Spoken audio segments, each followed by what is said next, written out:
Hello everyone. Welcome to today's lecture of object-oriented programming using Java. The paper code is CS504A. This is Shayani Chandro, Assistant Professor of Department of Computer Science and Engineering of Guru Nanak Institute of Technology. Let's look at today's lecture contents. So today we will discuss about how to use try and catch blocks in an exception handling program in Java, how to display the description of an exception. Then we will do some try and catch related case studies, such as how to use multiple catch clauses in an exception handling program, how to do nested try statements, etc. So let's start with the first topic of our today's lecture, which is how to use try and catch blocks in an exception handling program in Java. In the last lecture, we have seen that how an exception can occur and how the default exception handler, which is JVM, can handle that exception that has been occurred in a Java program due to some logical mistakes. We have also seen that some runtime exceptions are there, which are known as unchecked exceptions, which can be handled by the JVM, which is known to be the default exception handler. If you do not provide any try and catch blocks in your program in order to handle those exceptions that are being generated in your program, then also the JVM can have its own way to handle it by showing the stack trace and the description of the exception.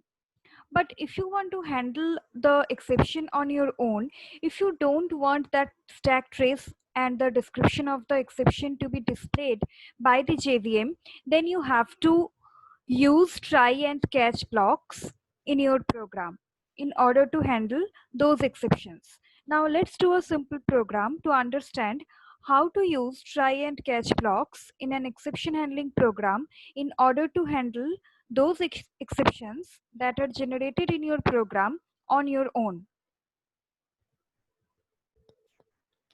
So this is an example program which implements the concept of try and catch blocks in order to handle exceptions on your own. This exe2 is the main class that we can see here. Main is the method. Then inside the method, we have taken two integer variables d and a. Then we have used the try block here. The general syntax of try and catch blocks we have already discussed in the first lecture of this exception handling chapter. So this is my try block. We know that try blocks are used to monitor a block of code where the exception may arise. Now D has been set a value 0. Then A has been assigned a value 42 by D. Now D contains 0. So 42 by D will give you a logical mistake because we know that anything cannot be divided by 0. That cannot be computed by the computer or calculator. So this expression is going to give you a logical error. This type of logical error we have already discussed in our last lecture. This type of logical error is known to be arithmetic exception. And if this type of logical error is there in a program, then the arithmetic exception class is being used in order to handle that exception, and the object of the exception that is being created for this kind of logical mistakes is the object of this arithmetic exception class. Now we know that anything that we write after the exception generation code will not be executed. In the statement where the exception occurs, the program will halt. So this is the statement where the arithmetic exception has happened. So the program will halt here. In order to handle this exception, the program will stop here. So this statement, which is written after this exception generation statement, will not be executed. That means the JVM will directly go to handle this exception. Now, in order to handle the exception, we use catch blocks in a program. So this catch block will be used by the JVM in order to handle this exception, which is the arithmetic exception. That means after the arithmetic exception is generated in this statement, the control of the program will directly be transferred to this catch block where the exception handling code is written. You can write any kind of code in order to handle the exception of your choice. Now inside the catch block, we have written the class. This is the class of which type the exception has been generated. Now we know that anything divided by 0 creates an arithmetic exception class object. That's why we are using the arithmetic exception class here. And we know that whenever we say that an exception has occurred in a program, so basically what happens internally is that an object of that particular exception class is being thrown by the JVM to the method where the exception has actually occurred. So the object that has been created internally by JVM should be thrown to this main method inside which the exception has been created. Now the object that has been thrown to this method should be caught inside some reference variable which will be able to hold that particular type of object. That reference variable is this E. So you can see that this E is a reference variable of this arithmetic exception class. Now the exception that has been generated in this program is an arithmetic exception. So the object that will be created by the JVM which will be thrown to this main method will be an object of this arithmetic exception class. That means we need a reference variable of this arithmetic exception class in order to hold that object. That's why this E reference variable has been taken here where the object thrown by JVM will be stored. Now inside this catch block, we have written a simple system.out.println statement in order to handle the exception. Obviously, you can write your own exception handling code. We just want this statement to be displayed on screen in order to handle this exception. That's why we have written this simple system.out.println statement so that no stack trace is being displayed. Instead, this statement division by 0 will be displayed. So inside this catch block, the arithmetic exception that has been generated inside this program has been handled. Now we have come out from the catch block. So any code that has been written after the catch block will be executed normally. That means after catch statement, this statement will be printed on screen. After this, division by 0 statement is printed. Now let me execute the program to show you the output. Just like I have described, you can see that the first output comes from the catch block, which is division by 0, and after that the statement that has been printed after the catch block is being executed and no stack trace is being displayed because we don't want the JVM to handle the exception and to display the stack trace. We want it to be handled by us. That's why we have used the try and catch blocks in order to handle it on our own. So this is how we can handle an exception that has been generated by some logical errors or logical mistakes. Now let's go to the next topic of our today's lecture, which is displaying description of an exception. That means if we let the JVM handle the exception that has been generated in our codes, then the exception description is automatically displayed by JVM along with the stack trace. But what if we handle the exception on our own using try catch blocks? Is it possible to display the description of an exception in that case? Yes, it is very much possible. Now let me show you an example program to show you how to do that. So this is an example program that displays the description of an exception that has been generated inside the program. This is the main class. This one is the main method. So this is the try block. This program is similar to the previous program. Here also the arithmetic exception is being generated in this statement. That's why this statement will never be reached. And after this statement is executed by JVM, this catch block will be executed. Now you can see that inside the catch block we have written a text inside the double quotes, which should be displayed on screen. And after that, we have printed the value of E.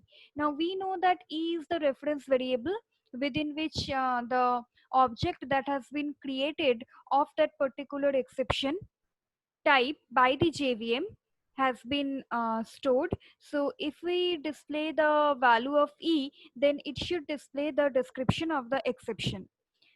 So that's why the E value of E has been printed, and this is how we can display the description of an exception on our own. So we don't need JVM to display the description of an exception in this case, because we are handling the exception on our own using the try and catch blocks. So that's why we want to display the description of an exception, and for that we can use the E reference variable in order to display it. So whenever we will display the value of E, the description of the exception will be displayed, because E stores the object that has been created by JVM of that particular exception class type, which has been generated inside our program. So that's why displaying the value of E will display the description of the exception. And after that, this system.out.println statement will be executed, and after catch statement will be printed on screen, just like the previous program. Now let me execute the program to show you how the description of the exception is being displayed if you print the value of the reference variable E.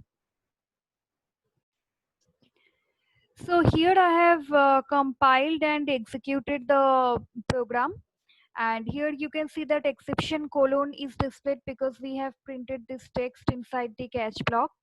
And after that, the value of E is being displayed. The value of E is basically the description of the exception that is normally being displayed by the JVM. So this is the description. We know that the arithmetic exception class is an exception subclass. It is a subclass of the runtime exception class, and runtime exception class is the subclass of the exception class in turn. So this is a class which is being already defined inside the lang package, because we know that all the exception classes are already defined inside the lang package, and lang is the sub package and Java is the main package under which all the system defined packages are already defined. So this is the fully qualified class name that is being displayed here: Java, which is the main package; lang, which is the sub package; and then within which the arithmetic exception class has been defined. So this is the fully qualified class name. After that, colon, and after that the description of the exception has been displayed. That means for what reason the exception has occurred. For dividing the value 42 by 0, the exception has occurred. That's why this divide by 0 description is being displayed here. So this is how, if you print the value of the reference variable E, the description of the exception will be displayed. And after that, the after catch statement is being displayed, because whatever you will write after the catch block is being executed by JVM will be normally executed like any other Java program. Now let us go to the next topic of our today's lecture. So now we will learn some try and catch blocks related case studies, where you will see that we can use multiple catch statements in a single exception handling program. And just like nested class and nested loops, you can also nest try blocks. So now let's see some example programs to see how these kind of case studies can be handled in an exception handling program in Java. So this is an example program which demonstrates how multiple catch statements can be used in a single Java program. This exe4 is the main class, this is the main method, and this is my try block. And here you can see that two catch blocks are used. Now let's see when these two catch blocks will be called. Now, before going into the detail of this program, let's understand when this kind of multiple catch statements are needed. In some cases, more than one exception could be raised by a single piece of code. To handle this type of situation, it is possible that you may need to specify two or more catch clauses, each catching a different type of exception. When an exception is thrown, each catch statement is inspected in order, and the first one whose type matches with that of the exception is executed. After one catch statement executes, the others are bypassed, and the execution continues after the try catch block. Now in this program, you can see that we have used the ARGS array, and then we have used the length keyword along with the ARGS array. That means we will compute the length of the ARGS array using this one. So basically the length of the ARGS array will be computed with this statement, and the value will be stored into the A variable. Now we know that whatever input we give in the command line as argument will be stored inside this ARGS array. That means this program deals with command line arguments. So we have to give some input in the command line. And if we give no input, then the length of the ARGS array will be 0. If we give one input, then the length of this array would be 1. If we give two inputs, then the length would be 2, and so on.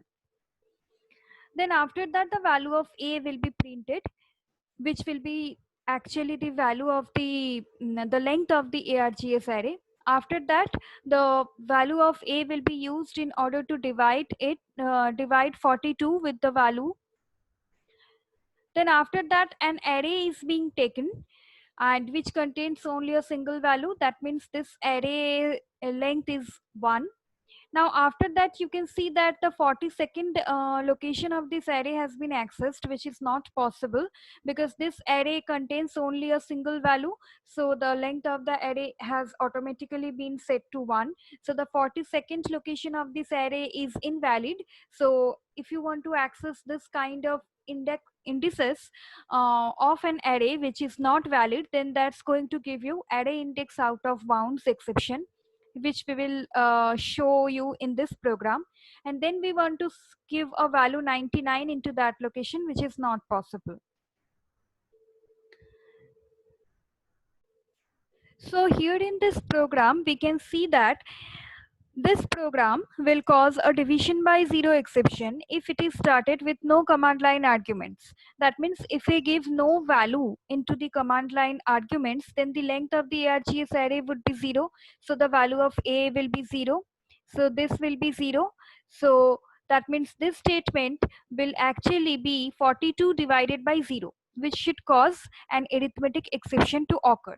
Now, if an arithmetic exception occurs in this statement, the rest of the statements, which are these two, will not be executed, and the control will be transferred to the matching catch block. Now we can see that the matching catch block is the first catch block. So because here the arithmetic exception has been generated, and this is where the arithmetic exception class type has been defined, and the reference variable of that class type has been defined. So this is where the matching catch block has found. So this catch block will be executed in order to handle this exception. And inside this catch block, you can see that the description of the exception has also been displayed. Now, if we put one value into the command line argument, then the length of the ARGS array would be 1. So the value of A would be 1. So this statement should put in the value of A as 1. Now, this statement will not give you any exception in that case because 42 will be divided by 1, which is perfectly okay. So B should contain 42.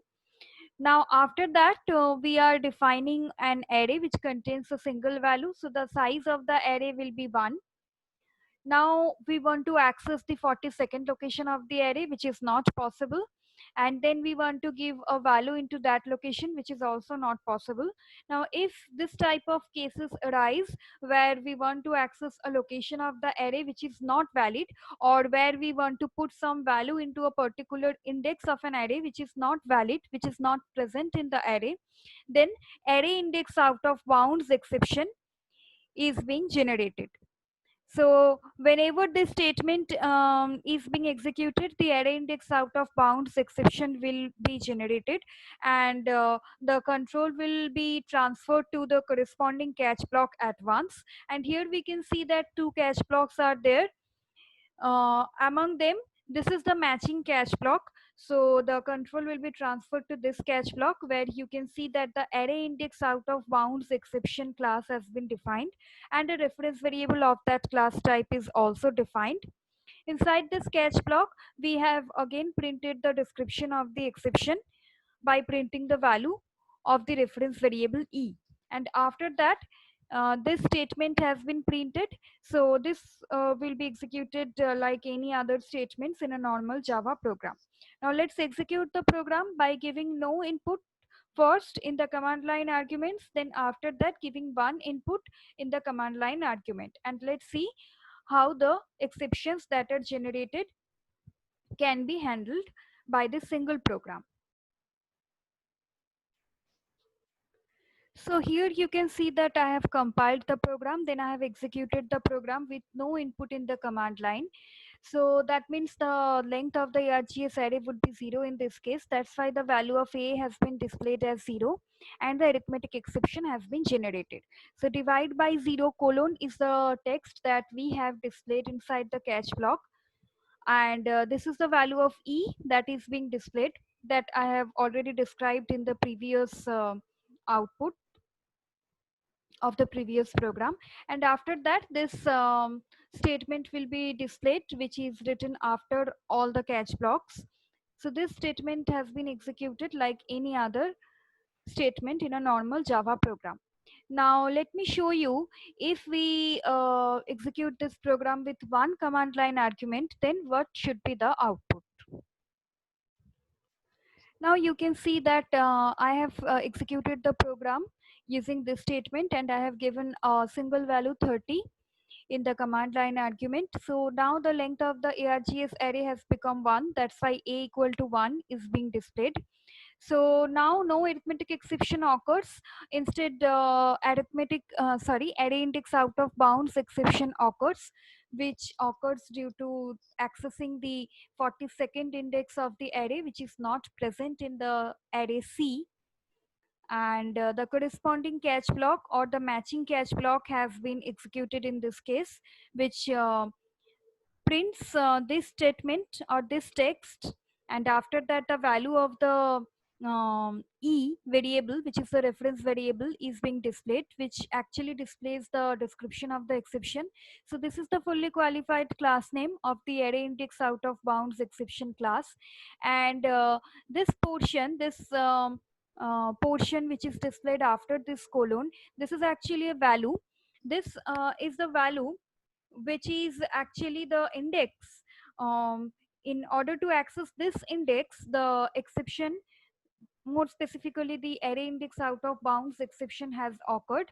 That's why the location number or the index has been displayed here. So in the previous case, you have seen that this actually gives you the description of the exception. That means for what reason the exception has occurred in case of arithmetic exception. And in case of array index out of bounds exception, this portion gives you the index. In order to access this index, the array index out of bounds exception has occurred. So this is how the description of the array index out of bounds exception is normally being displayed, where this portion will always give you the index. In order to access this index, the exception has actually generated. After that, this statement is being displayed like any other normal statements.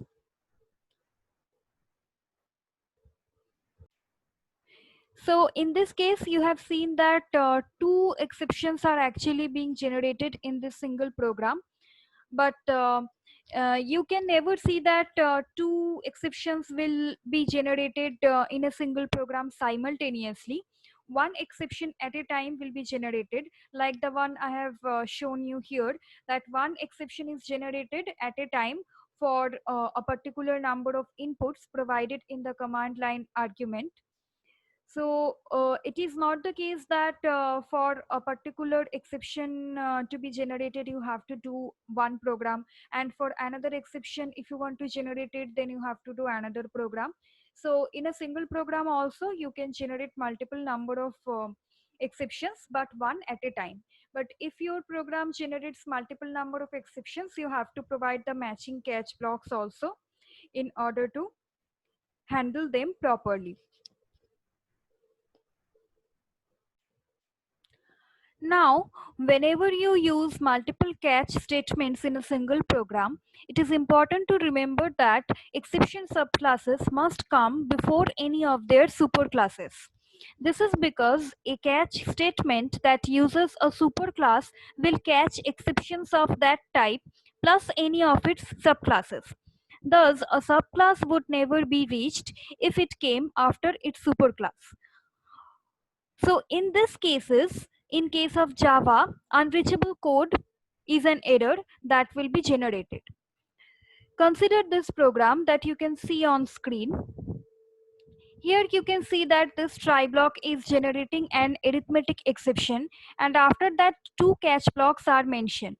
The first catch block is the particular type of class of which an object has been thrown by the JVM, which will be stored inside this reference variable. And this is the exception handling statement. And this catch block is actually handling this exception also, because you can see that exception class is being written here. Now you know that arithmetic exception is a subclass of this exception class. So this exception class will actually be able to handle this arithmetic exception that has been generated inside this program. So this is how normally you have to write the two catch blocks. The first catch block should contain the subclass, and the second catch block should contain the superclass, unlike any superclass subclass programs that we have seen in the inheritance. That means if we write this super class catch block before this subclass catch block, then it's going to give you error. Suppose this is the case where we have written the catch block containing the superclass exception first, then we have written the catch block containing the subclass arithmetic exception after that. So this is the normal hierarchy that we follow in any inheritance program. Suppose the hierarchy we have followed here also. In this case, this is going to give you error, because this exception superclass is enough to catch all the sorts of exceptions that are being generated inside a program.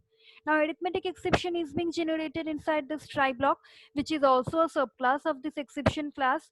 So this exception class will be able to handle this exception also. That means this catch block will be enough to handle the exception that has been generated inside this try block. That means this catch block will never be reached, and whenever this catch block will be compiled by the compiler, an error called unreachable code will be generated. So this will be the error code that will be generated whenever you are writing this sort of programs, where you are mentioning the superclass of the exception hierarchy first, and after that you are mentioning the subclass of the exception hierarchy. So this catch block can never be executed, because this catch block is enough to handle the exceptions that has been generated inside this try block. That's why this unreachable code error will be thrown. So in this case, what you have to do is that you have to write down the superclass catch block. That means the catch block containing the superclass exception after the catch block containing the subclass arithmetic exception. That means you have to write down this catch block after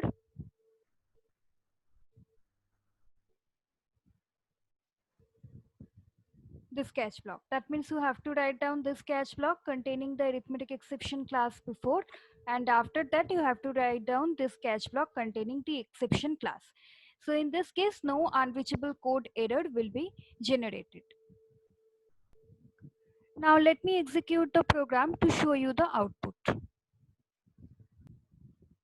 So you can see that the program is being compiled and executed here, and this is the statement that has been displayed on screen. This statement has been written inside the catch block containing the subclass arithmetic exception.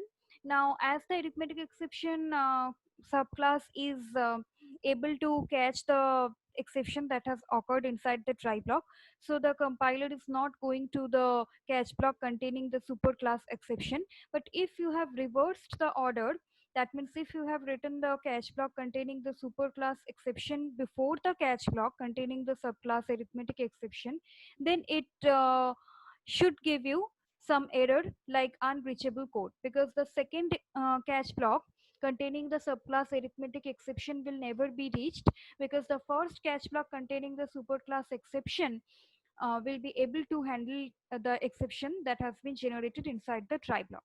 That's why we have reversed the order, and if you reverse the order, then the matching catch block will be executed, which should be the first catch block containing the subclass arithmetic exception. So the compiler is not going to the catch block containing the superclass exception and also not giving any error. So this is how you have to follow the hierarchy subclass before the superclass in case of exception handling.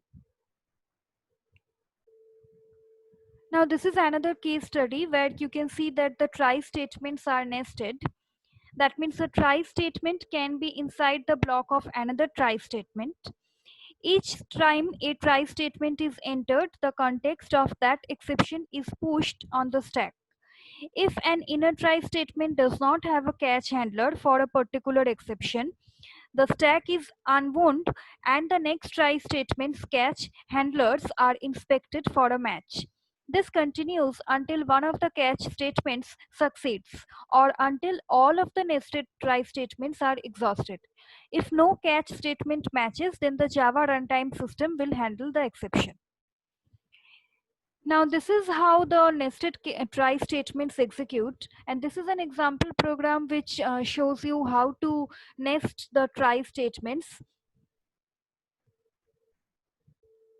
As you can see in the program that one try block is nested within another. So this is the outer try block and this is the inner try block, and this is the catch block of the inner try block and this is the catch block of the outer try block. Now you can see that the in the outer try block the length of the args array has been computed. So here in this program, if we don't give any input in the command line argument, then the length of the args array will be 0. So the value of a will be 0. So this statement will actually be computed as 42 by 0, which should give you arithmetic exception. That means the statements that are written after this statement will not be executed and the control will be transferred to the matching catch block. Now you can see that the inner catch block has no match, so it will go to the outer catch block, that means this one. So here you can see that the arithmetic exception class is being mentioned and the reference variable of the arithmetic exception class is defined. So this is where the arithmetic exception has been generated and this is the catch block corresponding to that. So this catch block will be executed if we don't use any command line argument in the first run. After that, suppose we are using one command line argument in order to execute this program. In that case, the value of the args array would be 1. So the value of the a variable would be 1. So 42 by a, that means 42 by 1 will give you 42, which will be stored in the b variable, which is not going to generate any exception. Then after that, the value of the a variable will be printed, which should print a equal to 1. After that, the control will be transferred to the inner try block. That means we will go into the inner try block. Now there is an if statement inside the inner try block which says if a equal to 1. Now yes, the value of a is now 1, so this if block will be satisfied, so it will enter into the if block, and inside the if block we have written an exception which will be computed as a equal to 1 by, because the value of a is 1, so 1 minus 1, so that will be 1 by 0. Now 1 by 0 is again going to give you an arithmetic exception. That means this statement is going to give you an arithmetic exception if the value of a is now 1. So the rest of the statements inside the try block will not be executed, and it will go to the corresponding catch block of this inner try. But here the catch block is written for array index out of bounds exception. So no match is there because the exception that has been generated is an arithmetic exception. So it will go to the outer try block, outer catch block, which is this one. So here a match is found. So this catch block will be used to handle this exception. Now suppose we are executing this program again using two command line arguments. So in that case, the value of a would be 2, and b should contain 42 by 2, which is 21. So the value of a will be printed as 2. Now we will go inside the inner try block. Here the if condition will be checked first, but a is now 2, not 1. So this if block will not be satisfied, so it will not go inside this if block. Now this if block will be checked. Now a equal to 2, so this condition is satisfied. Now we will go inside this if block. Inside this if block, an array has been taken which has been given a single value.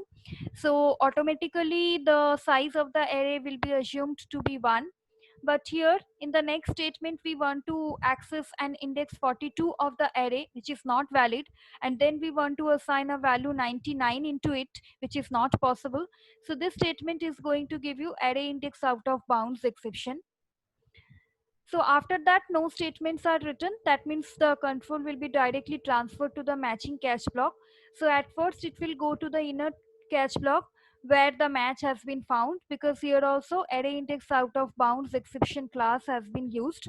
So this catch block will be used in order to handle this exception. That means this catch block will not be executed in this case. So now let's execute the program 3 times. First time using no command line argument, second time using one command line argument, and third time using two command line arguments in order to see the outputs. So this is the first time where we have executed the program with no command line argument, and here you can see that the catch block corresponding to the arithmetic exception class has been used. This is the exception description that has been displayed. Now let me execute the program using one command line argument. Say 1 I am giving as command line argument. So here also you can see the value of the variable a is being displayed as 1, and here also the arithmetic exception has been generated. That's why the same catch block is being used in order to handle it. And this is the description of the exception. Now let me execute the program using two command line arguments. Say I am giving 20 and 30 as two inputs in the command line arguments. So here you can see that the value of a is being displayed as 2, and array index out of bounds exception has been generated. Now this is the corresponding catch block that has been used in order to handle it, and this is the description of the exception. So this is how multiple catch statements can be used in a single program, and try statements can also be nested in a single program in order to handle more than one exceptions that has been generated inside a single program. But remember that at a time only a single exception can be handled. This is a wrap for today's class. In the next class, we will learn how to throw your own exception using throw and throws keyword. Then we will also learn how to use finally block inside an exception handling program. Thank you for listening to today's lecture. See you in the next lecture.